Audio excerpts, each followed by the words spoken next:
Chirai new free bni bipang medwa yang dubun sang kap yang kamaim dung tlayet le ruwe ra ne bum lum ta kata boh ra ne le bing zuan hang bing tepul bon hukum le tau pro kana nyu tip le phi bang lan cha tik ngau yim pa rang buah nyu le rang le ko le tip nyu ma pro hang tong thong chu biden mong lau tu ne cất như ngạ le zon mai mot le ping pro mong dai vewa hang lem ta ruwe non tlai pe hing na le yim pa mau zua ta rang ka sem lang tọ mong lau tu ne tui nyu bon grung hang ani chatik ngau wat long chatik ngau tong thong chu biden bon grok nyu kyang pre prak mo mo tỷ đô la le tung te par et misau lo tum po ma yo nan trong ne plan to sa plan ma mang plan terpan như nào này là trong plan sa thôn to po to pa le tui hai nhiều bon lấy pa plan to sa như răng keng biu nhỉ không cung cấp tum cấp pro nyu kyang non telai non pia ma mỹ là một blar nyu yang để buồn sang à sam thì nyu pu blar cả rằng thậm chí nhờ nhập như mút mại rằng đấy lại rằng nghe lên rằng thông tin bí mật cái rằng quốc gia giờ nan tum lại nó lại chính mày theo dõi cơ mong đài VOA như yếu diễn biến những điều bất ngờ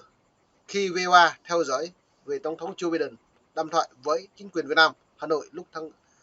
hôm tháng 9 vừa qua. Ấn lại này mày Brett xem lăng mệt và hay buồn sang hàng lại các mức cờ lại rằng thông tin báo chí hàng rằng ta rằng về bài đài VOA này nhưng bạn cũng này doan đây lệ từng lây nhiều chương trình những người để mời Brett xem mức lăng là sao thì xin quý vị kiên nhẫn theo dõi podcast này, sẽ có những thông tin thú vị đang chờ phía trước. Nhưng trước hết xin chào quý vị, đây là Hoàng Long. Tức là cũng không có một cái mức độ sâu sắc hay thân thiết mà chỉ là họ sẽ không giới hạn trong cái việc làm việc cùng nhau về các vấn đề, thì đấy gọi là quan hệ đối tác toàn diện. Còn cao hơn nữa thì họ có gọi là quan hệ đối tác chiến lược. Thì Việt Nam có quan hệ đối tác chiến lược với 18 quốc gia, trong đó có những cái nước như là Nhật Bản hay là Tây Ban Nha hoặc là Anh, Đức, Italia, Thái Lan, Pháp vân vân. Vâng. Thì cái mối quan hệ đối tác chiến lược này thì tất nhiên là nó sẽ sâu sắc hơn quan hệ đối tác toàn diện. Và trong cái quan hệ đối tác chiến lược thì tức là hai bên có một cái độ tin cậy lẫn nhau hơn. Và nó nét lời này nhưng bạn những bọn rằng là đối tác toàn diện có là kinh tế lệ quân sự lệ chống cuộc an ninh lưu bạc gạt làm cản từng sam rạ này lấy ngạn là nhu lên nhiều bì mút trên thức thì nhiều pù chi nhiều pù làm nhiều pù mà dọn bè phép dọn nhiều bè lại nhưng bài như vậy cái ông đập lưng ông nó lại này tương pi phẳng nhiều này đàm phán là nhờ mời rằng nào phải trả nhú trong thấu chưa biết lần nào phải nhú lê chống nhú nào phải rằng càng đối thoại gặt lời đàm phán gặt lời song phương lê hợp tác thương mại lê vi kinh tế lê hàng hóa các thứ vân vân trong nước Việt Nam giao dịch nước ngoài để có tự do xăm mạng muốn trong đây bạn bự càng tụt xuống cơ trả lời những bon cơ đang đằng dưới nó thông tin về mạng đồng ta lâu đấy là do khất hai này lại thông tin đấy thông tin mật là lại rằng ta về công khai VOA rằng chi tiết cái đảng cộng sản Việt Nam nhưng bắc cái nhung ngạn dưới nó mới về mở đứng về cái chuyện này đi vào chiều sâu hơn trong các cái lĩnh vực mà họ có quan hệ. Và Việt Nam thì cũng nói rằng là trong đối tác chiến lược thì không nhất thiết phải là chú trọng vào an ninh quốc phòng. Và họ cũng dẫn ra cái ví dụ đó là một số nước như là Singapore hay Malaysia hay New Zealand hay Tây Ban Nha vân vân, thì Việt Nam có gọi là đối tác chiến lược, nhưng mà trong đó thì họ không hề nói đến cái chuyện là hợp tác an ninh quốc phòng. Đấy thì họ muốn chỉ ra rằng là cái quan hệ đối tác chiến lược thì nó chỉ là cái mức độ sâu sắc hơn, thân thiết hơn của cái đối tác toàn diện. Và cũng trong cái quan hệ đối tác chiến lược này thì Việt Nam lại còn có một cái gọi là như kiểu một cái phân nhánh gọi là đối tác quan hệ chiến lược, quan hệ đối tác chiến lược mang tính lĩnh vực. Thì ở đây có hai quốc gia mà họ có cái quan hệ này, đó là Hà Lan và Đan Mạch. Thì cao nhất trong cái quan hệ của Việt Nam với nước ngoài thì họ có cái gọi là quan hệ đối tác chiến lược toàn diện. Thì trong cái mối quan hệ này thì chúng ta thấy là Việt Nam đã có cái quan hệ đối tác chiến lược toàn diện với Trung Quốc, với Nga, Ấn Độ, Hàn Quốc và mới đây nhất là với Mỹ năm 2023. Ngoài ra tất cả những cái mối quan hệ mà chúng ta vừa bàn đến ấy, thì Việt Nam họ cũng tuyên bố rằng họ có một cái mối quan hệ đặc biệt với 3 quốc gia là Lào, Campuchia và Cuba. Thì cái này nó không nằm vào cái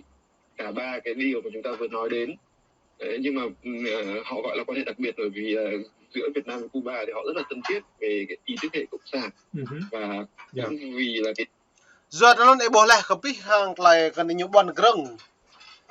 hợp tác toàn diện, tức là hợp tác toàn diện như gặp giáp nuôi hiểm mà nó chính thức nửa Mỹ lại nước Mỹ đã bỏ ra này như càng hợp tác toàn diện cái nó nhiều lừa Mỹ đối xăm phun ở kha như lại lời như hợp tác nó là phun ở kha còn nhiều hợp tác lấy Cuba, Lào, Đan Mạch nên Lào bỏ cha như này á là đã buộc có nhiều càng hợp tác lại Nhật Lào bỏ cha túi mở đủ hàng hóa đã nhiều vừa rất là nhiều nhờ cậy với Liên Hợp Quốc để lợi dụng cái lần chăn Mỹ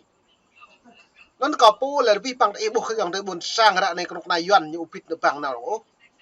tôi hàng đối Việt Đảng Cộng sản Việt Nam ra này thì nhiều mà pro hang làm tết cha plư nuôi chính ca lên trong nuôi chính ca lăng nhiều lại nhưng bạn chỉnh nuôi đối đại nó như lăng nuôi cha thịt ngao như lăng sẽ một hộp phố lên từng tôi loài như càng plư tôi lên như ngạ sam nục nó là mồm như này do nó lại tung klum cả mày đã là dệt lệ rồi vì con đại yuan này lại nhiều pin ở bảng này nhiều bất thâu nó ngạo ra này nhiều rung an tâm bằng phần phía bằng trong nội bộ của đảng này bằng cuộc quốc phòng an ninh này tức là như hợp tác chặt chẽ như dấu hàng lại như của mình là hợp tác chặt chẽ lại xịm lét lại đấn đang yêu của mày á lệ trong vật quốc phòng nhiều lệ an ninh do cái thì này nhớ cậy với mạng nhớ nương cậy với mạng cầm Mỹ càng Mỹ tại giúp như lại nhiều lợi bộ hình chỉ lấy tu phục hào làm lỡ plus sáp lần năm thunตัวbò được lâu cợt lại đi quyền Đắk Lắk đó thì chú kinh sấy tiêu này tua trục đấy như càng lợi dụng Mỹ tu một bọn hàng đấy nhủ lệ đồng Mỹ lệ cái nuôi nào buồn sang phố phun bù lấn nuôi về đặt xăm Mỹ lại lệ cái này nó lại nuôi nào mong nhà buồn sang ta là bao nhiêu nuôi về đặt ô giờ nó nhiều một thâu được nhẹ nhiều được ép mưu cỡ càng plư Mỹ xăm Mỹ bởi lệ lục được nhiều giờ nó Mỹ đặt tuyên án tới nhủ tầm đi nhưng bà lâm lời chú lên lời chú tầm đi này lời span đồng rời này lời span này rằng đã tới nhủ rằng lệ Việt Nam bù màu bù lây tụ ở cỡ ta lấy trầm của Nam vật lại phải nhập cái nhiều bù mà có thể Việt Nam tương lai mùa này vẫn nắp cỡ ta lấy tiền tệ tới nhủ lên trong ngăn tới nhủ sẽ đóng bằng trong nước Mỹ nó ta xem lăng登lại thông tin báo chí Nguyễn Long này chúng ta có ta lấy buộc có ta lấy nhú nếu bọn rong hàng tổng thống Obama lúc bắp nhé tổng thống Joe Biden trốn đã đi lần chọn Việt Nam lần trốn văn đi nên để xem lăng như nó buồn sang khắp biệt thì yếu tố lịch sử tức là trước đây khi mà Việt Nam có cái chiến tranh với Mỹ để mà cố gắng đánh đuổi người Mỹ ra giành lại gọi là toàn vẹn lãnh thổ đấy thì Cuba rất là giúp đỡ Việt Nam rất nhiều và vì vậy thì Việt Nam và Cuba thì luôn luôn họ ca ngợi cái mối quan hệ của họ là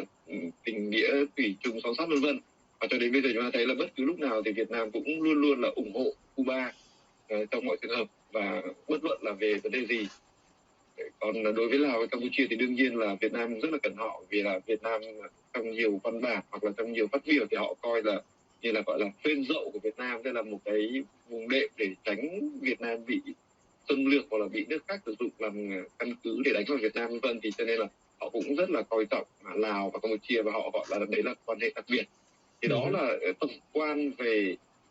các cái cấp độ quan hệ ngoại giao của Việt Nam. cho nên đảng bộ khởi cái ta nhiều pi bằng prọn nhiều bộ chịu lưới đáng ta nhiều bộ sama hạt đảng keng nhiều mút như đảng keng trong nước Việt Nam đa đảng đa nguyên cơ ta làm nước buồn sang dân chủ nó keng xong đây vậy này là đảng Cộng sản Việt Nam bố keng lần nữa nhờ cứ băm chấp đảng lê tương hàng lại vi bằng kẹo thật lớn nhận bọn cường mang trong nội bộ đảng ở chỗ xong ta lấy nó nước chính trị thoại thì nhu một điểm nào giờ ta này là 2024 đây đối với đảng Cộng sản Việt Nam này là chỗ nhưng bạn này mới phạm như là buồn sang lại đặt màn hình đối với đảng Cộng sản Việt Nam ra này nhiều bột thâu hàng lại nhập băng cái bùa lời úc có lời mạ rõ lê tương nhiều ở bên này ra này màu pa plus ban thôn này tua thôn đồng đảng Cộng sản Việt Nam như kết lực bởi anh nắp pul buồn cũng một nhà đi cả đã vật nuôi liền cha rong cần đùa lúc chu phụ cha bù tu đáng công sản Việt Nam sót lệ phiền mà mong thun trở bố xá nạ buồn sang một nhà đi cả đã câu hàng lấy kê cả càng một lệ đập nang ngày lệ đậu dân vật câu hạt y dòng từ buồn sang ta xem lăng ta đâm vượt u copy bằng pro trang mang phun là chinh ta giữ nuôi toái u ta chinh phổ phun buồn lần hàng lấy kê cả lệ tương mạ pro pi bằng pro tung lum dòng từ buồn sang tụ chặt ngáo vật cơ mây bên đây bộ màu hay muông u tươi đung đi cật lại xót sát phồng ro vật cái nạ buồn sang một nhà đi cả ta tụ chẳng mà nàyวันนี้ยังเดินบนสร้างขับเองผมนิดมงแบบดุงเราถึง